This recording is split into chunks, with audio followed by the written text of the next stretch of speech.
Welcome everyone to the CNCF Flux Dev Meeting for January 15th. We are Hey really recording now. everyone, are we recording? Yes. We are really recording, yes. Okay. Sorry about last week. Okay, so we have some news about the advancement with the roadmap for Flux 2.5. Congrats to Mateus. We merged finally the RFC 008 that allows people to define custom annotations for events. And we not only merged RFC, but Mateus had the implementation ready in all controllers, libraries everywhere, and everything is merged now. So for me, the takeaway here is to update the roadmap and check that the custom event metadata milestone is done. We want to get some more nice things in notification controller for the next release. And Mateus, if you are okay with it, maybe we should add it to the roadmap as well. Can discuss it here a little bit. So we have a proposal in discussions. 1 second.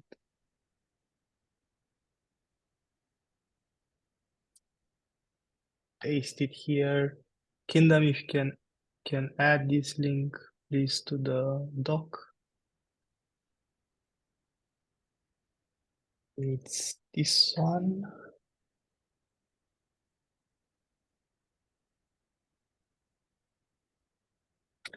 So let me explain a little bit what the request is here, the feature request. Basically, we tell people, hey, we have a new way of doing GitOps without Git. That means you have you produce OCI artifacts from your Git repositories, and Flux looks at the desired state of the clusters in the container registry, which has many advantages for, I don't know, decoupling Git from your production systems, reliability, authentication, because it works with OEDC, so you don't need to put SSH keys and all that stuff inside the cluster. But there is a downside to this.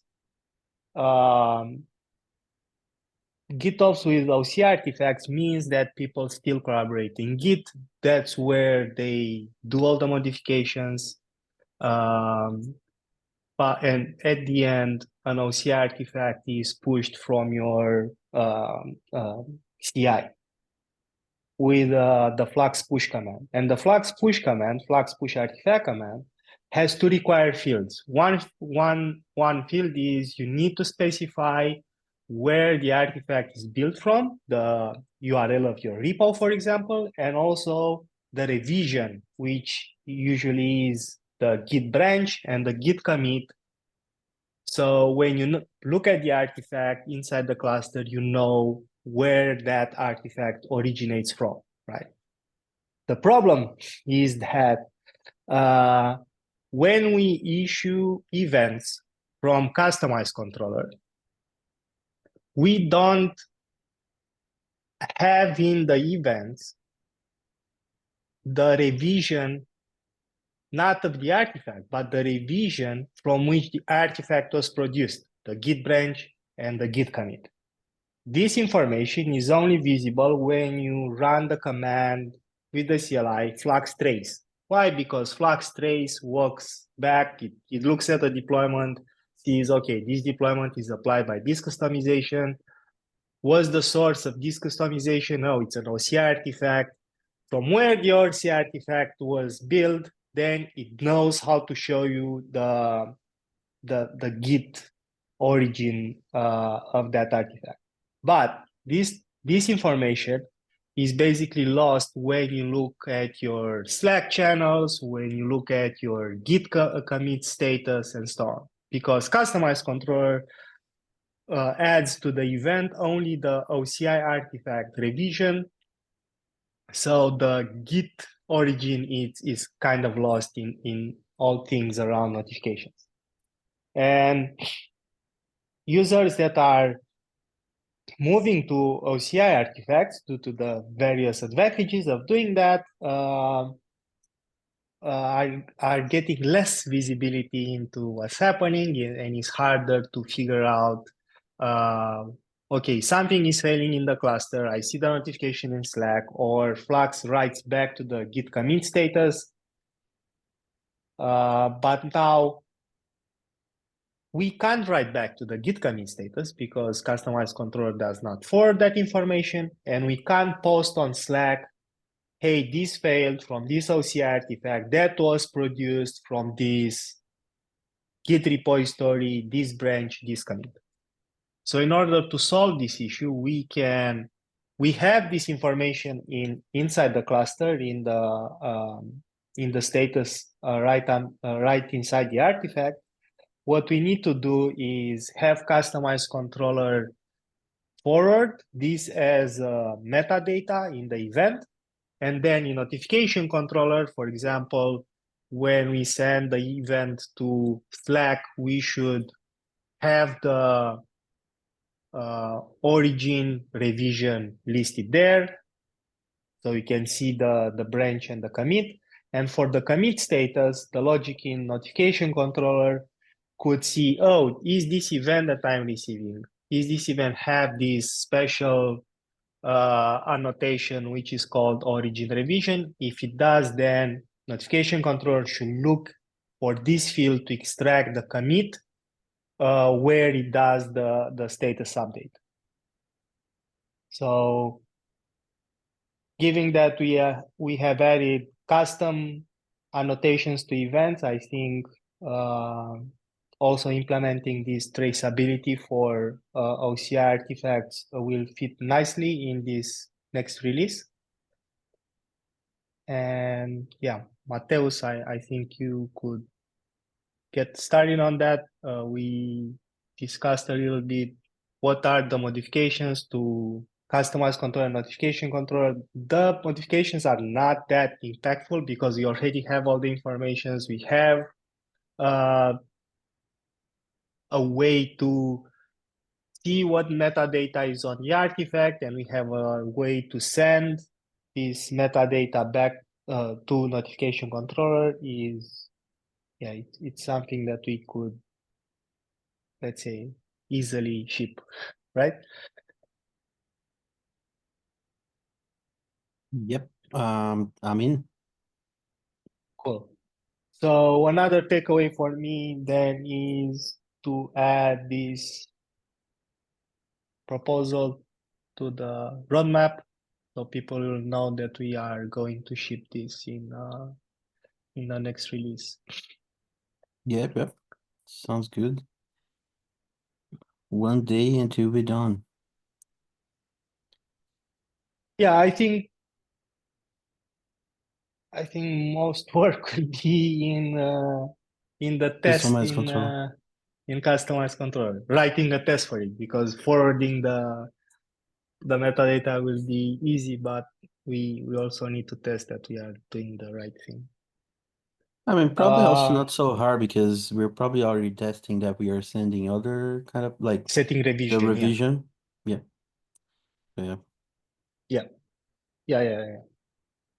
Yeah. So it's following the way we set revision in the event, then following that same stuff in the tests. Where we test for revision, we should have a test for, oh, if it's OCI repo, then we should have at the end annotated events with the origin revision field. Mm-hmm. And it's nice because I can see the revision and the source labels in the OCI artifact in my artifact from my cluster here already, so I even already know the name. org.opencontainers.image.revision. Yep. So that's a standard OCI annotation. It's in the open containers standards, and we use this already in the CLI. Just a prefix or dot revision as well? Dot revision as well. Hmm. They have other things, dot author, dot, you can add there, you can look it up on their website. I think there are like 8 standard annotations that you can add to your, they are not required in any way, but we decided for Flux we want to make to require 2 of those, the revision and the source, because we really want to Yeah. know from where And by he's the built way, shouldn't we send the source as well? Because we've just sent the revision. People only have the branch. I see only the branch and the SHA. I mean, the command I use only put like it assembles the string, right? Branch at digest. So I think it would be nice to send the source as well, which tells the Git we send repository. it, yeah. Yeah, no, yeah, it's here. I'm just saying in this implementation, like we only discussed sending the revision, right? Why not send the source as well? Since it's already available. So for commit status, it doesn't make sense because the source Right. is in the specification of the provider. You have Right. the repository URL. For Slack and others, yeah, I don't know.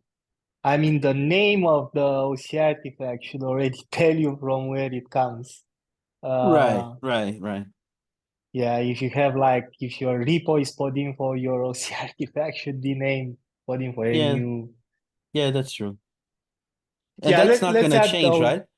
Because like most of the time you're not gonna change the URL, so you're gonna Yeah, always gonna know the repo. But what you yeah, want to know, something that changes all the time is the revision, right? So yeah. Either the commit changes all the time, but you can also flip the branch, right? Maybe you publish from one branch, then you change something in yeah. your workflow and the branch changes, and that can be a really good indicator that, hey, something actually changed in my infrastructure, right? So Mm. yeah, So the commit let's status see if that someone the asks for the URL. Let's not add it now. Let's add the oh revision, yeah. keep it. And if people said, oh, but I don't know the repo URL, maybe we can think about adding that too later on. Vision, like the one we have in our examples, which is uh branch at digest. You got cut off, so I didn't. Oh, Can you sorry. repeat? Yeah. So I was asking if the providers that support commit status, if they expect a specific format for the revision. For example, the ones that we use in our examples, which is branch at digest. Yes. So they expect that this format as well. Yes. And is the format that a Git repository produces. Uh, but yeah, right. But like, for example, in my CI here, I have flux push artifact minus revision, git dollar, right? The shell function git branch minus show current, and then the at SHA-1 colon git rev parse head. So I set it, right? Like my CI sets like this.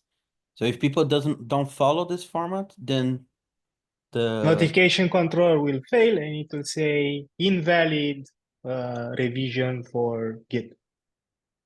for git. Okay, Yeah. cool. Yeah, we have no control. I mean, people should Mm-hmm. format the revision in a way that Flux can understand it, right? And And that's that's why we the have standard. examples, right? Specific Yeah. examples. Yeah, Yeah. cool. But for example, if you look at a Git repository definition in your cluster, and you look at this in the status in the artifact, the revision should have the same exact The exact format, same format, right? because that's where we standardize this format, and then we use the same format in all the Flux push examples. So you do the same, you use the same format as source controller itself. Actually, I do notice that difference. I think like I stopped using Git repository object in favor of OCI repository recently, but I think I remember seeing in my Git repository object last time that the branch is the full reference of the branch. It's like refs, heads, branch. And in the examples, It it's depends. just, oh, No. It depends. Like if you use, for example, Flux operator, you'll have the full ref, because in the Flux operator, you specify git ref, not a branch. So the format in our revision string is identifier, which can be a full ref, a branch, or a git tag, Aaron, the commit.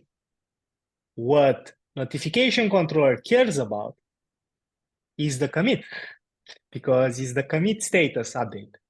It doesn't need to know from which branch this commit is. That's the idea of a git commit, right? It's unique. So okay. you So it's can just update for, the commit. This is got just it. for humans to understand from where it comes from.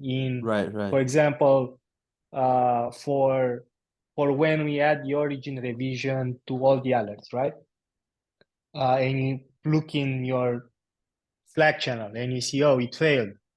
If you only see the git commit there, it's not that good for humans, because humans need to know the branch as well, right? But you can definitely discover the branch, all the branches where that git commit is with the git CLI, right? But yeah, Yeah, we add that just for UX, so people can got it. go So it and look doesn't up a matter, for particular example, thing. that the example I saw for pushing an artifact and repeated in my CI just sends the branch with the short name of the branch, and That's okay. in Flux operator it goes as refs, heads, etc.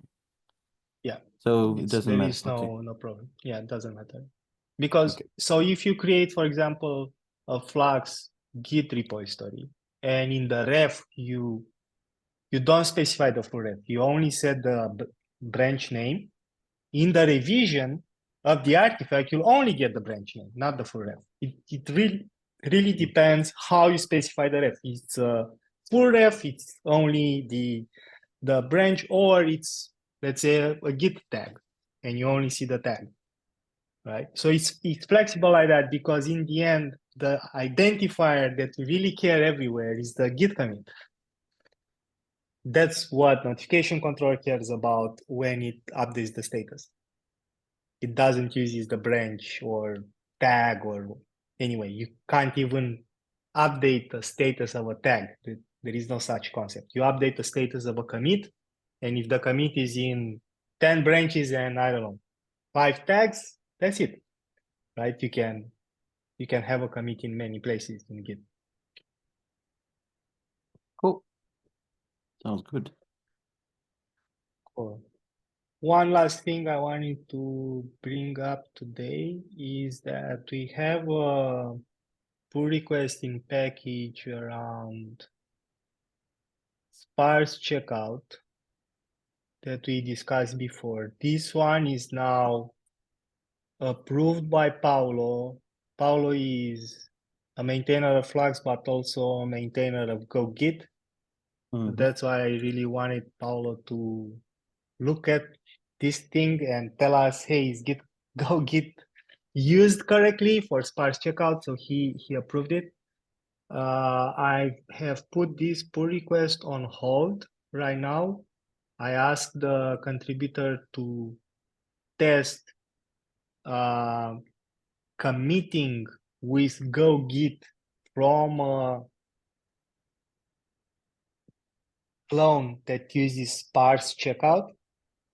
And based on that information, we will know for sure what we can use this feature in Flux. For sure, we can use this feature in source control, and it's very beneficial for many use cases where in a Git repository definition, you only want to say, I don't know, if it's a Git repository, for example, that pulls inside the cluster the source of a Helm chart in your app repo. You really don't want to download inside the cluster all the app source code, whatever other files you have in there, and so on, because you only want the chart source code, right? So you can reference it in a Helm release. So for this use case, sparse checkout is great. In the sparse checkout, we are going to add in the spec of the Git repository a sparse checkout field, and you can list there the directories that you really care about. And it will be, let's say, charts or deployment / Kubernetes or some directory that contains whatever the YAMLs, the charts, the things that Flux really cares about, and not download all the other things that may be in your Git repo, right? For what we have today in Git repository is this ignore field, where you can tell Flux to ignore paths inside your Git repo. But this happens when Flux produces the internal artifact. So you still have to do a full Git clone, download everything in source control, and then exclude files at the end when we produce the artifact, which is not, it's helpful for, internal Flux things, but you still have to download everything that's present in that branch. Sparse checkout is really nice for optimizing the network traffic of Flux. If you have these huge repos with tons of files in there, you are paying money to your cloud provider because you do egress traffic to download all this stuff all the time, even if you don't care about it. With sparse checkout, we can have this optimization at the network level. We're not going to download things that Flux doesn't care about. So even if GoGit can't commit back or there are issues there and we can't use it in image automation controller, we can still use this feature in source controller for Git repository.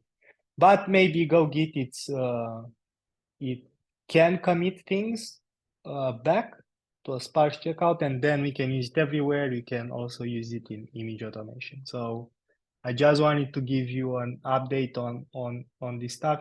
We are waiting for the contributor to test more this feature, and then we decide we go full on, we add it everywhere, image automation and source control, or Paulo needs to do more work in GoGit, and meanwhile we can ship it in source control anyway, because checking the checkout actually works. It's end-to-end tested in GoGit, and we also have now tests in our package implementation. So this is a feature from the Git protocol, like Git protocol supports that, like. No, it's a feature of the client. But like, doesn't the client have to communicate with the Git server in a way that it says, "Hey, I don't want everything. I just want these." What? These No, the these client tells the directories. server what things it wants, right? So the Yeah, first, yeah. The client has to tell the server, "Hey, I only want these paths." no, normally. So normally when you clone something, you get the metadata. These are all the things that are there.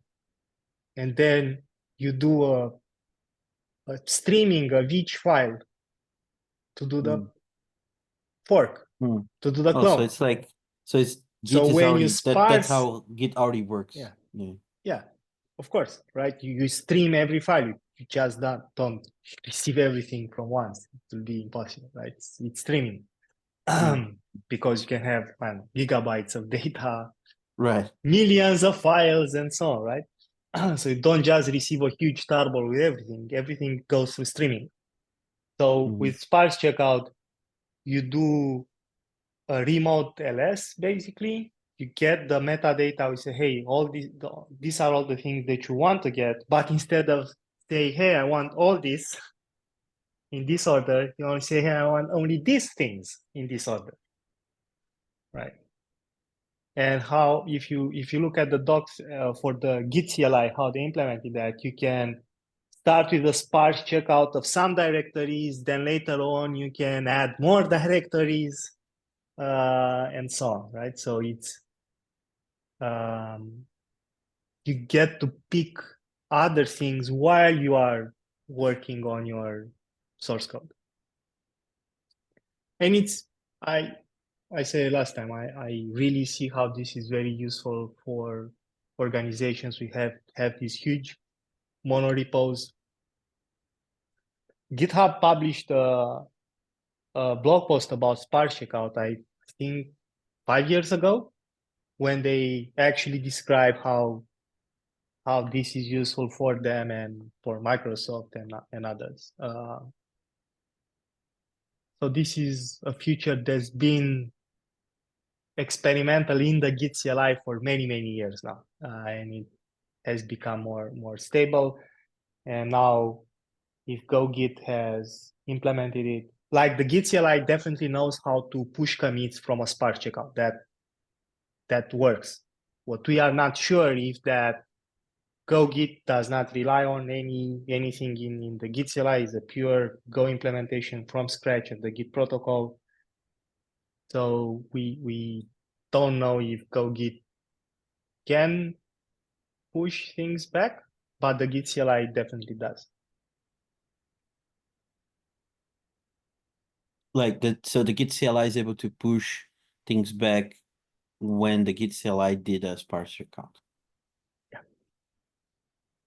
Nice. Yeah, because so there is another thing which is protocol specific that is very different from sparse checkout, which is called filter. And filter is a server-side property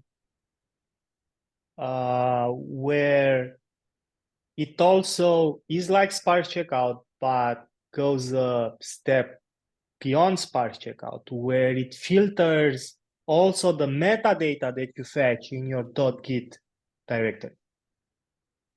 Sparse checkout is for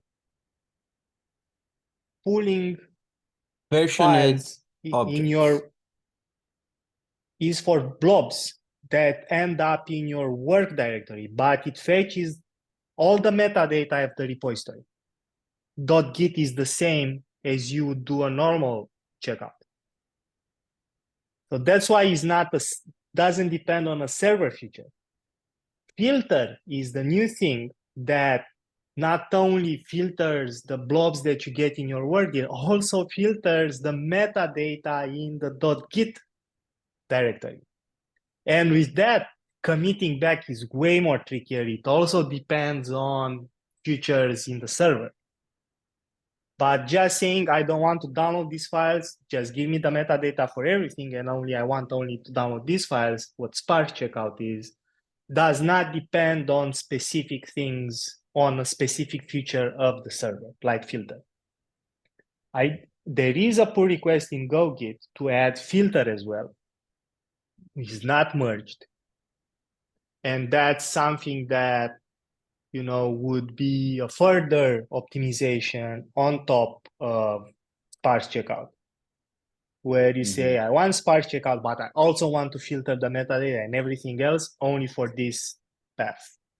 But there was major security concerns around adding filter by specifying paths. So I think in the end, also Git the CLI and GoGit will allow filters for blob sizes and not actual paths. So you can say, yes, I want to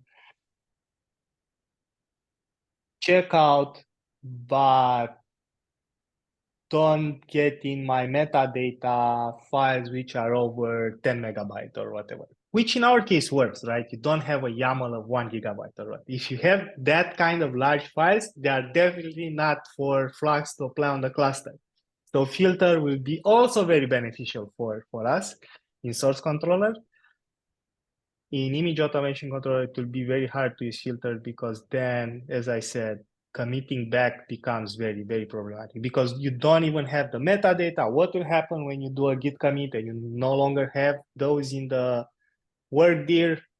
I'm guessing they will be interpreted as a delete. So yeah, it's way more complicated. But with sparse checkout, because the metadata is there, you just don't have the actual blobs, the actual files in your work dir. That should allow you to commit back changes because you change only the things that you have in your work dir, right? So yeah. Yeah, at least for the controllers that just consume the content and don't commit back, it's probably gonna be useful too. Yeah. One question. Uh, for very large Git repositories, maybe with a very large amount of files, I don't know, or commits, can the metadata .git stuff also become very large? It could be. The Git tag format is quite smart compressing the Git metadata. Hmm. So I don't know. If you look at, I've looked at repos with a lot of activity, and one that I found on GitHub is the Node.js repo, which has way more commits than Kubernetes or anything else, and way more files, right? Surprisingly, .git is not that big. It's tens of megabytes, even Tens if the of repo is megabytes? huge. Even if the repo is huge, yeah, it's 10 megabyte or 12 megabyte or something. And Okay, I'm yeah, impressed that it's just this small, even for a very large repo. But still, I'm also impressed that it can reach 10 megabytes. What the fuck? yeah. If you have millions of files Yeah. added and removed over time, right? The metadata stores the checksum, the path of the file, and other properties for every single file. So if you add new files, then you delete those files, then you add other new files, and there are tens of thousands of those files with every commit, and you have 10 years of commits. uh, right? Imagine the Node.js modules for end-to-end testing, right? When you test with a bunch of modules from all sorts of in all sorts of directories with different things, right? Those are in your Git meta at some point, right? Because they are part of your end-to-end test. They are committed to Git. So if you have a huge churn in there for those module files, you'll end up with huge amount of metadata for your repo after 20 years of development or something. Right? I Yeah. wonder if some repos will ever reach a point where they have to condense a bit of the history and vacuum, like. I don't think so, right? Because Git is also about it's all about streaming. So it will take a little longer to download, to clone, to do the initial clone. But then when you do Git pull, it will only pull the things that are new to what you have. So the whole protocol is very good at doing that. So you should work with huge repositories and huge metadata. The problem is the actual problem with Git that Git LFS solved with the R is when, I don't know, people commit an LLM model to your Git repo and it's one file which is like huge, right? That's when the problems are there, and Git LFS solves this, also solves this issue. Okay, enough about Git. I think I mentioned all the things that I wanted to mention. Any other topics for today?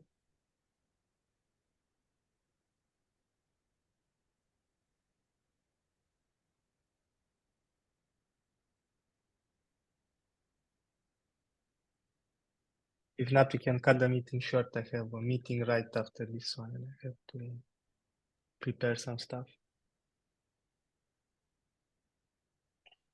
Okay, I appreciate the discussion about Gitless OCI and also sparse checkout. I don't have anything to add right now, but I think the OCI feature is really useful, and it's something that I'm definitely pushing myself even Nice. into the future. So When will the recording be online? Because that OCI discussion, I'd like to go back on since I had to step out for a while. yeah, I try to get the recordings up within about 4 or 5 hours, so Okay. Yep. It- Fair enough. shouldn't take longer than that. Cool. Thanks, everyone. Thank you. See you You have a next good week. day. Thanks, everybody. Bye. Bye, everyone.